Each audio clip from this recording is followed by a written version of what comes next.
Hi, my name is Rachel Paxton. Today I'm excited to show you how to make strawberry lemonade jam.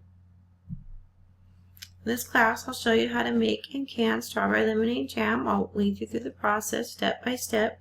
I'll give you the recipe and the canning supply list that you can download and print out for future reference. You'll also gain the confidence you need to try more canning recipes on your own. My name is Rachel Paxton. I'm a freelance writer and mom of 5 children ages 28 to 6. I've been canning for more than 20 years and I'm the owner of the website creativehomemaking.com. This is a picture of me and my husband Dave. We've been married for 20 years. These are 3 of our kids. Zachary and Christian are twins. They're age 11. Trenton just turned 7. We also have 28 and 26-year-old daughters.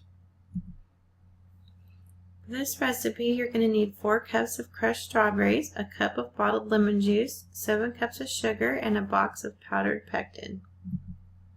You'll also need a boiling water canner, a canning rack if you're using your own stock pot, a jar lifter, a wide mouth funnel, and 3 to 4 pint jars. You can find a list of all of these in your course materials with links to Amazon if you need to purchase any of these. This is what a boiling water canner looks like. They're about $30 on Amazon. It comes with all the accessories. Again, there's a link to this in the supply list in your course materials. You can also use your own stock pot for canning, as long as there's enough room in the pan to have 1 inch of water above your jars. You'll need a canning rack if you're going to use your own stock pot. This comes with a boiling water canner, but you can also purchase them separately for about $10 if you want to put this in your stock pot. It keeps the jars from sitting on the bottom of the pan. They can get too hot and crack. This is what a jar lifter looks like. The wide mouth funnel sits in your jars so you can pour food in your jars. So the first thing you want to do for this recipe is fill your canner about 3/4 of the way full with water and heat the water till boiling. You also need to sterilize your jars, rings, and lids in the dishwasher. If you don't have a dishwasher, you can sterilize them in a pot of boiling water on the stove. It's easier to do it in the dishwasher. Then they'll be ready when you need them and be all hot and clean for you. If you're wondering if you can reuse your jars or not, you can reuse them. You can also reuse the rings. You just cannot reuse lids. You're going to have to use a new lid each time you can.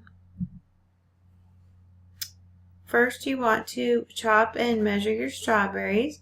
The cup measurement for this recipe is for crushed berries, not the sliced berries. So you need to crush them by using a potato masher.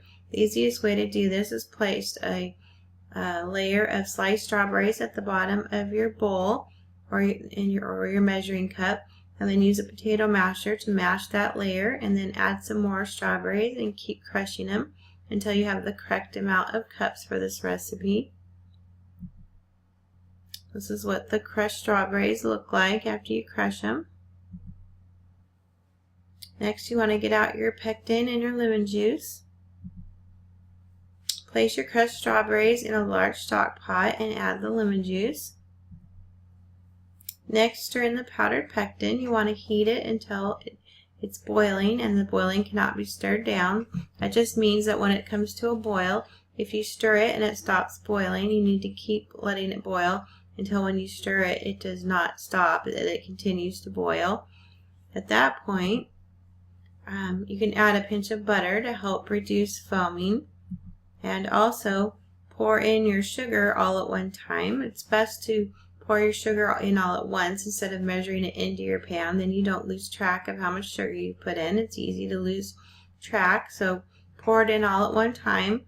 Again, you want to heat it to a boiling that cannot be stirred down. It'll take a few minutes to heat it up again, but after it starts boiling really good again, set the timer for 1 minute. Next, you want to skim the foam off, or after you turn the heat off, you want to skim the foam off the top of the jam with a metal spoon. You don't have to get all the foam off, but you don't want a bunch of foam in your jam. It won't hurt anything, but it's just not quite as appetizing. So get off as much of the foam as you can and just put it in another bowl somewhere. Next, you need a ladle to ladle your jam into sterilized jars, leaving a 1/4 inch headspace. The headspace is the amount of space between the top of your jam and the top of your jar. It's important to have the right amount of headspace. When your jam is heated, it will expand a little bit in the jar, and if you don't have enough headspace, it can make your jar crack or break in the canner. So your recipe should always tell you how much headspace you need. So in this case, you need 1/4 of an inch. Next, you need a damp paper towel or dish towel to wipe the rims of your jars to make sure there's nothing on them, so that will affect the seal of your jar. And place your rings and lids on the jars finger tight. Process the jars in a boiling water canner for 10 minutes. Make sure you have an inch of water above your jars. If you get your jars in there and find that you don't have enough water, just put some more water in there and get it boiling again. After it's boiling, you set your timer. If you live above 1,000 feet in elevation, you're going to need to process it for more than 10 minutes. So there's an altitude adjustment chart in your course materials, and you can also download them free online. So make sure to check that to make sure you have the correct time. After the timer goes off, you want to use a jar lifter to remove your jars from the canner and set the jars on a towel on the kitchen counter to cool. Your jars will usually seal in the canner, but they can take 10 to 15 minutes to seal when they get out. You can tell if it's sealed or not by pressing down on the top of the lid with your finger. If the lid goes down and up again, it's not sealed. And if it doesn't move, it's just flat, then it is sealed. If it's not sealed, you can still eat it. Just put it in the refrigerator and eat it like you normally would. But if it is sealed, you can put it in a dark, cool area for 1 to 2 years or more. We really like this strawberry lemonade jam. It's very similar to regular strawberry jam, with the difference being it has more lemon juice to give it more of a lemon flavor. We really like it. It's a fun thing to give away for presents to people. So give it a try and see what you think. I hope you like it too.